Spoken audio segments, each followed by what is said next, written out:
의인을 가는 길은 시냇가의 나무 같으니 주님의 인정하심 그 길에 가득하네. 오늘 함께 나눌 말씀 시편 66편 8절로 20절, 어제에 이어서 우리 66편 뒷부분을 함께 나누도록 하겠습니다. 만민들아, 우리 하나님을 송축하며 그의 찬양 소리를 들리게 할지어다. 그는 우리 영혼을 살려두시고 우리의 실족함을 허락하지 아니하시는 주시로다. 하나님이여, 주께서 우리를 시험하시되 우리를 단련하시기를 은을 단련함같이 하셨으며 우리를 끌어 그물에 걸리게 하시며 어려운 짐을 우리 허리에 메어 두셨으며 사람들이 우리 머리를 타고 가게 하셨나이다. 우리가 불가물을 통과하였더니 주께서 우리를 끌어내사 풍부한 곳에 들으셨나이다. 내가 번제물을 가지고 주의 집에 들어가서 나의 서원을 주께 갚으리니 이는 내 입술이 낸 것이요 내 환난 때에 내 입이 말한 것이니이다. 내가 순양의 향기와 함께 살찐 것으로 주께 번제를 드리며 수소와 염소를 드리리이다. 하나님을 두려워하는 너희들아, 다 와서 들으라. 하나님이 나의 영혼을 위하여 행하신 일을 내가 선포하리로다. 내가 나의 입으로 그에게 부르짖으며 나의 혀로 높이 찬송하였도다. 내가 나의 마음의 취약을 품었더라면 주께서 듣지 아니하시리라. 그러나 하나님이 실로 들으셨으며 내 기도 소리에 귀를 기울이셨도다. 같이 읽겠습니다. 하나님을 찬송하리로다. 그가 내 기도를 물리치지 아니하시고 그의 인자하심을 내게서 거두지도 아니하셨도다. 아멘, 아멘. 오늘은 시편 66편 8절로 20절을 중심으로 예배 이후의 삶이라는 제목으로 함께 말씀을 나누도록 하겠습니다. 자, 어제 우리가 시편 66편 1절부터 7절까지를 본문을 통해서 세 가지를 함께 살펴봤습니다. 세 가지 주제가 예배하라, 점검, 예배하라, 기억하라, 신뢰하라, 이 세 가지를 나눴었습니다. 여러분 기억하신지 모르겠습니다. 예배로 초청하시고 구원의 근거를, 출애굽을 통해서 하나님을 예배하게 하셨고, 우리는 그것을 십자가로 해석을 했고, 그가 행하신 일, 그것을 통해서 우리는 영원히 그가 우리를 다스릴 것을 우리는 신뢰하게 된다, 이런 말씀을 함께 나눴습니다. 그렇게 예배의 능력을 경험한 삶에 나타나는 모습들을 오늘 본문 66편의 하반절에서는 세 가지로 우리에게 말씀하고 있습니다. 하나하나 살펴보면서 우리의 삶에도 이것들이 점검됐으면 좋겠습니다. 자, 첫 번째는요, 한번 따라해 보지요. 고난 속에서 찬양하라. 고난 속에서 찬양하라. 8절부터 12절까지의 문단입니다. 자, 오늘 본문은 다시 한번 하나님을 찬양하라라고 하는 이 찬양의 명령과 권고로 오늘 본문은 시작되죠. 8절이 그렇게 시작됩니다. 만민들아, 우리 하나님을 송축하며 그의 찬양 소리를 들리게 할지어다. 자, 찬송의 이유가 분명히 등장합니다. 9절에 이어지죠. 왜 찬송하라는 것입니까? 9절 한번 읽어봅니다. 시작. 그는 우리 영혼을 살려두시고 우리의 실족함을 허락하지 아니하시는 주시로다. 우리를 살려두시고 우리 발을 실족하지 않게 하시는 그 하나님을 찬양하라는 거예요. 자, 뭔가 긍정적인 이야기를 품고 있는데 이어지는 말씀을 보면 왜 찬양하라고 하는지, 왜 실족치 않게 하는지, 왜 붙들으신지를 알게 됩니다. 자, 10절 말씀 계속 읽습니다. 시작. 하나님이여, 주께서 우리를 시험하시되 은을 단련함 같이 하셨나이다. 자, 여러분 이유를 알겠죠. 하나님께서 사랑하는 성도에게 허락하시는 고난이 있다라고 하는 것을 오늘 10절이 말하는 거예요. 주께서 우리를 시험하시되 우리를 단련하시기를 은을 단련함 같이 하셨다, 이렇게 말씀하고 있는 거예요. 하나님은 백성을 인도하실 때, 우리를 다스리시고 통치하실 때 우리는 하나님을 신뢰합니다. 그분은 항상 우리 편에서 우리를 이끌어 갔습니다. 그런데 그 하나님의 사랑과 통치가 세상이 말하는 평안과 같지 않습니다. 오히려 하나님께서는 세상의 풍파를 그 속에서도 무너지지 않는 평안을 주시겠다. 그래서 세상에서 내가 환난을 당하나 담대하라, 내가 세상을 이겼다 해서 말씀이 바로 그 말씀입니다. 하나님은 하나님이 사랑하는 백성들에게 뭐를 허락하신데요? 무서워요, 여러분. 11절, 12절에 성도에게 허락되는, 성도에게 닥치는 환난들을 요약해 놨습니다. 11절, 12절 있습니다. 우리를 끌어 그물에 걸리게 하시며 어려운 짐을 우리 허리에 메어 두셨으며 사람들이 우리 머리를 타고 가게 하셨나이다. 우리가 불과 물을 통과하였더니 주께서 우리를 끌어내사 풍부한 곳에 들이셨나이다. 아멘. 그물에 걸리게 하시고 허리에 무거운 짐을 얹으셨고 사람들이 우리 머리를 지나가서 우리를 수치를 당하게 하기도 하셨다는 겁니다. 여러분의 삶 속에 이러한 일들이 지금도 있을 수도 있겠습니다. 허리에 무거운 짐을 돌을 이고 있는 것 같고 그물에 걸린 것 같기도 하고 사람들이 나를 무시하고 수치를 주기도 하고 왜 도대체 내가 기도하고 예배하고 하나님을 신뢰하는데 이런 일이 있는 거야. 마치 이것을 요약한다면 통제할 수 없고 피할 수 없는 현장이 내 앞에 있는 것 같습니다. 그러나 여러분 우리가 여호와를 찬양할 것은 9절에 두 가지가 분명히 약속되어 있습니다. 그는 우리 영혼을 살려두실 것이고 그는 우리 발이 실족치 않게 하십니다. 할렐루야. 하나님은 어떤 불같은 고난 속에서도 우리 영혼을 살리시고 우리 발이 실족하지 아니하도록 피할 길을 내시는 분이 우리 하나님이심을 믿으시기를 축원합니다. 우리가 감당치 못할 시험당함을 허락치 아니하시고 우리를 아시고 우리를 배려하시고 우리를 사랑하시는 그 사랑의 동기로 우리를 잠시 환난 속에 놓을지는 모르겠으나 그분은 반드시 우리를 때가 되면 건져내시는 줄로 믿습니다. 건져내셔서 그 고난의 목적지가 어디입니까? 오늘 우리가 읽었던 10절, 12절 끝에 보니까 우리를 끌어내어 어디에 놓으십니까? 풍부한 곳에 들이셨나이다. 할렐루야. 오늘 고난 속에 환난 속에 있는 성도 여러분 꼭 기억하십시오. 하나님의 시간이 되면 하나님이 여러분들을 뭐라고 되어 있습니까? 주께서 우리를 끌어내서 풍부한 곳에 들이셨나이다. 여러분의 고난의 끝은 풍부함임을 믿으시기를 신뢰합니다. 이 믿음으로 오늘도 고난 속에서 찬양 불러보세요. 여러분 환난 속에서 감사를 고백해 보세요. 안 되겠지만 힘들겠지만 믿음이 뭐예요? 그 안 되고 힘든 그 순간에 하나님 때문에 반응해 보는 거예요. 생명을 갖지 못할 것을 알고도 믿음이 약해지지 아니하고 약속을 신뢰했던 것처럼 오늘 마땅히 찬양에 나올 수 없는 환경이지만 하나님 말씀 기억하면서 하나님에게 반응하는 게 우리 영적 싸움이에요. 우리의 영적 싸움은 뿔 달고 마귀와 싸우는 게 아니에요. 사실 우리와 말씀의 싸움인 거예요. 그 말씀 붙들고 사는 거, 그게 우리의 믿음의 싸움이죠. 여러분 오늘 본문에서 우리가 꼭 기억할 단어가 하나 있어요. 잘 보시면 하나님께서 고난을 설명하실 때 우리에게 뭐라고 말씀하시냐면 10절이에요. 10절 보세요. 10절 같이 읽습니다. 시작. 하나님이여 주께서 우리를 시험하시되 우리를 단련하시기를 은을 단련한 같이.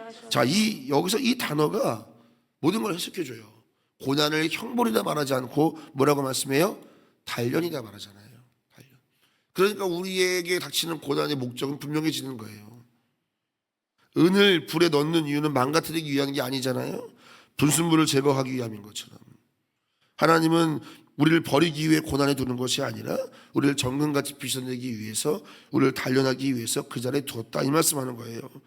그래서 여러분 우리는 오늘 우리가 함께 고백했던 12절의 고백을 우리도 하게 될 거라는 거예요. 나를 풍부한 곳에 들으실 것입니다.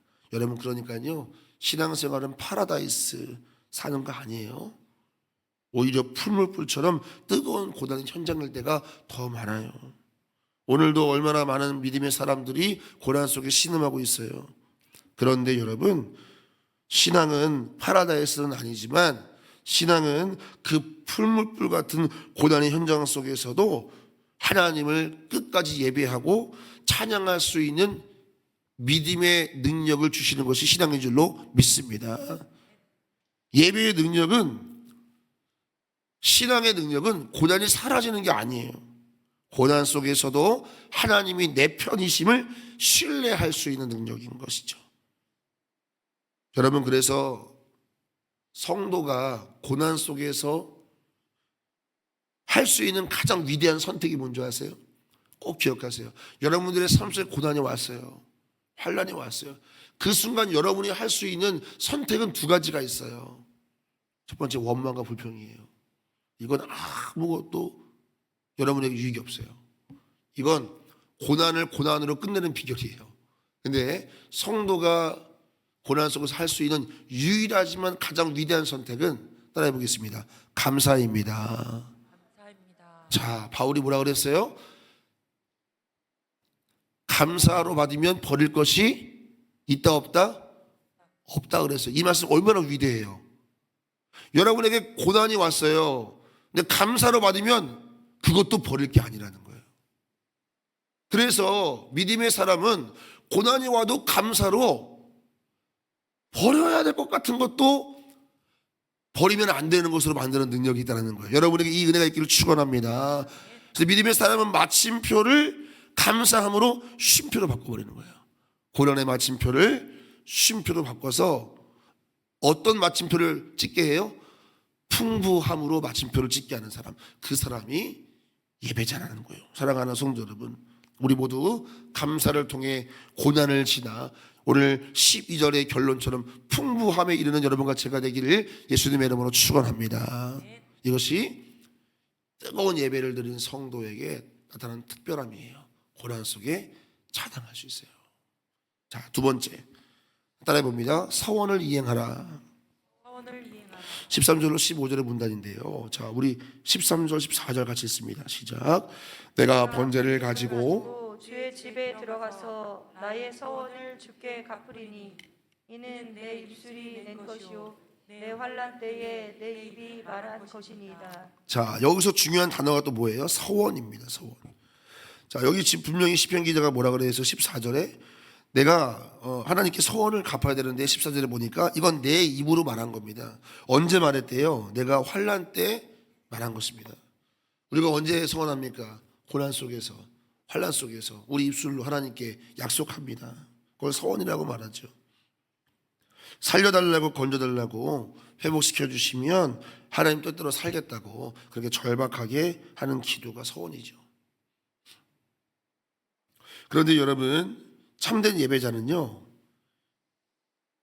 고난 속에서의 간절함, 응답받기 이전에는 간절했는데 응답받은 후에 많은 사람들은요, 그 간절함이 사라져버려요. 항상 응답도 중요하지만 기도는 응답 후가 중요합니다.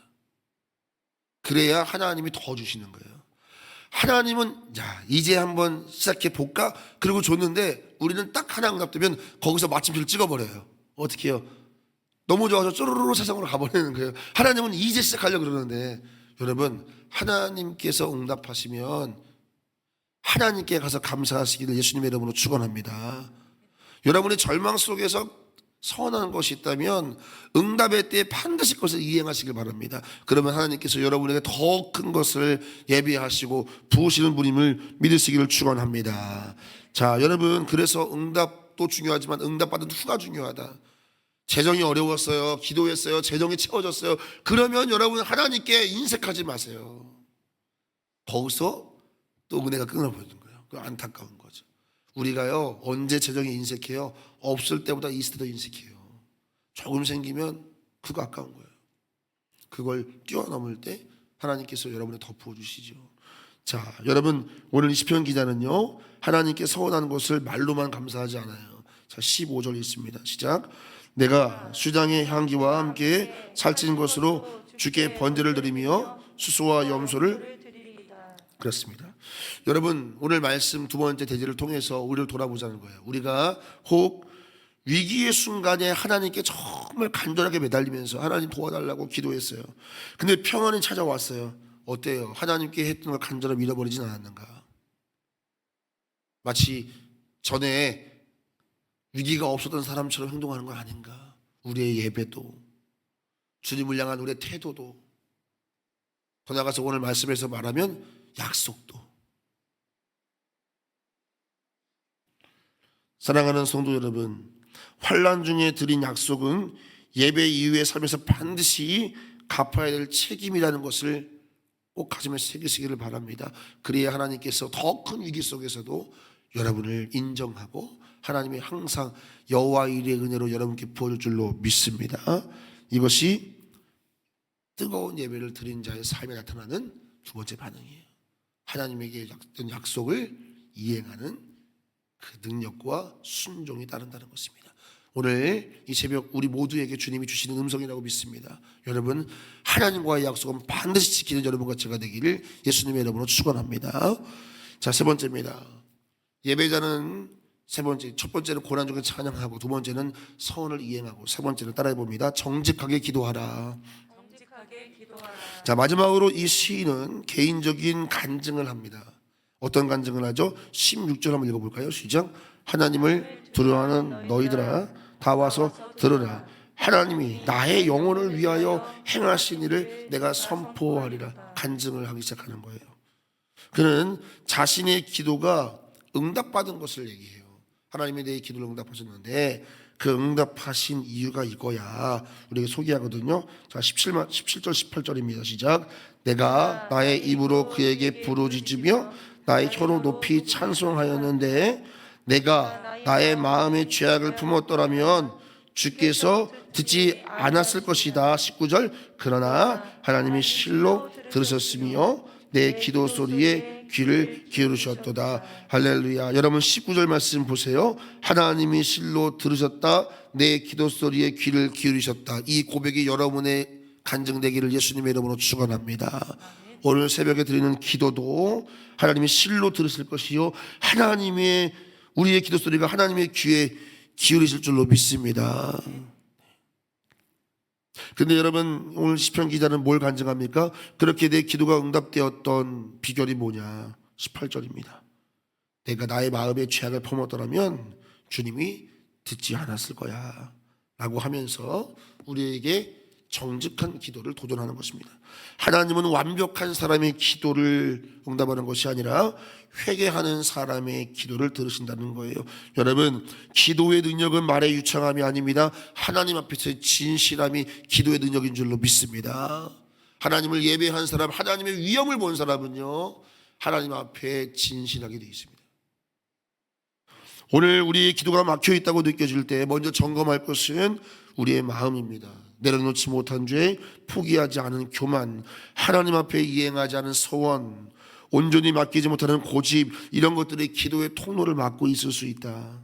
그래서 시편 기자는 그 정직한 기도를 통해서 하나님께 기도했고 기도가 응답받았고, 그래서 20절에서 위대한 고백을 하잖아요. 이 고백이 우리의 고백이 되기를 원하는데요. 20절 크게 읽습니다. 시작. 하나님을 찬송하리로다. 그가 내 기도를 물리치지 아니하시고 그의 인자하심을 내게서 거두지도 아니하셨도다. 아멘. 여러분 20절 끝에 이걸 보세요. 거두지도 뭐 하셨다? 아니하셨도다. 이것은 경험이잖아요. 체험이잖아요. 다시 한번 사모하며 읽습니다. 시작. 하나님을 찬송하리로다. 그가 내 기도를 물리치지 아니하셨고 그의 인자하심을 내게서 거두지도 아니하셨도다. 여러분의 일평생에 하나님이 여러분의 기도를 물리치지 아니하시고 하나님의 인자하심을 거두지 아니하실 줄로 믿습니다. 그 비결이 어디 있다? 마음의 정직함이다. 내가 죄악을 품었더라면 이런 간증 못하겠지만, 내가 풀물불을 지나며 또 하나님의 위엄을 예배하며 나는 그분 앞에 내 영혼의 정직함을 가졌더니 내 기도 소리를 들으시고 내 기도를 물리치지 아니하시고 그의 인자하심을 거두지 않았다. 하나님 앞에 기도의 용사는 대단한 사람이 아니라 정직한 사람이다. 그러므로 기도를 더 잘하려 애쓰기보다는 하나님 앞에 정직해지는 것이 중요하다는 것입니다. 여러분, 하나님은 여전히 정직한 자의 기도를 오늘 이 새벽에도 기다리시는 줄로 믿습니다. 그리고 하늘의 자원을 다 예비하고 계십니다. 자, 오늘 말씀 정리합니다. 시편 66편은 우리를 예배로 초대하고 그리고 그 예배의 삶, 예배 후의 삶을 우리에게 소개합니다. 첫 번째, 고난 속의 찬양. 두 번째, 하나님 앞에 약속을 지키는 것. 세 번째, 정직한 기도로 응답받는 삶. 자, 이제 우리 새벽 돌아보자는 거예요. 나는 고난 속에서 하나님을 신뢰하는가? 나는 하나님께 약속한 것을 책임지는가? 나의 기도는 정직한가? 우리 오늘 이 시편 66편의 말씀을 통해 우리를 점검하면서 우리의 남은 삶이 온전한 예배자로 하나님께 영광 올려드리는 삶 되시기를 예수님의 이름으로 축원합니다. 기도하겠습니다. 오늘 들어진 예물 있습니다. 우리 백남주 장로님께서 중보하시면서 예물 올리셨습니다. 38목장 김종민 집사 한 달간 코감기로 고생하고 있어 빠른 회복하여 주일 성수할 수 있게 하여 주옵소서. 하나님께서 우리 장로님의 간절한 제목을 들으시고 우리 김종민 집사님을 치유하실 줄로 믿습니다. 하나님, 우리 유은영 집사님의 건강을 붙들어 주시고 모든 이사 일정 가운데 함께 하셔서 합력하여 선을 이루시는 하나님을 간증하게 하소서. 우리 이상 마을에서 유은영 집사님을 위해서 예물 드렸습니다. 진실로 너희에게 이르노니 죽은 자들이 하나님의 아들의 음성을 들을 때가 오라니 곧 이때라. 듣는 자는 살아나리라. 하나님, 남편 최지영 집사가 예수님을 인격적으로 만나고 경험할 수 있게 성령이 역사하여 주옵소서. 우리 유은영 집사님 온라인 헌금 드리셨습니다. 성령이 말씀 풀어 가슴 뜨겁게 하는 역사가 우리 최 집사님 삶 가운데 있기를 예수님의 이름으로 축복합니다. 오늘 전보대 20의 청년 하이리 하랑이 하겸이 예물 드립니다. 기도합니다. 하나님, 오늘도 약속을 따라 1,000번째 예물 드립니다. 하나님께서 귀히 받으시고 우리 자녀들의 삶 속에도 예배자의 은혜의 삶이 나타날 수 있도록 허락하여 주시옵소서. 오늘도 하나님, 사랑하는 남편을 위해서, 사랑하는 목자를 위해서, 목원을 위해서, 또 사랑하는 목장 식구를 위해서, 건강을 위해서 갖가지 제목으로 주께 예물 올려드리오니 주님 받으시고 우리의 기도를 통하여서 저들의 삶 가운데 응답 내려 주시옵소서. 하나님, 우리 오늘 말씀처럼 하나님 앞에 고난 속에 찬양하며 약속을 이행하며 정직한 기도로 응답받는 삶 살게 하여 주옵소서. 이 새벽에도 우리의 기도를 기울여 주의 이름을 찬양하며 예수님의 이름으로 기도하옵나이다. 아멘.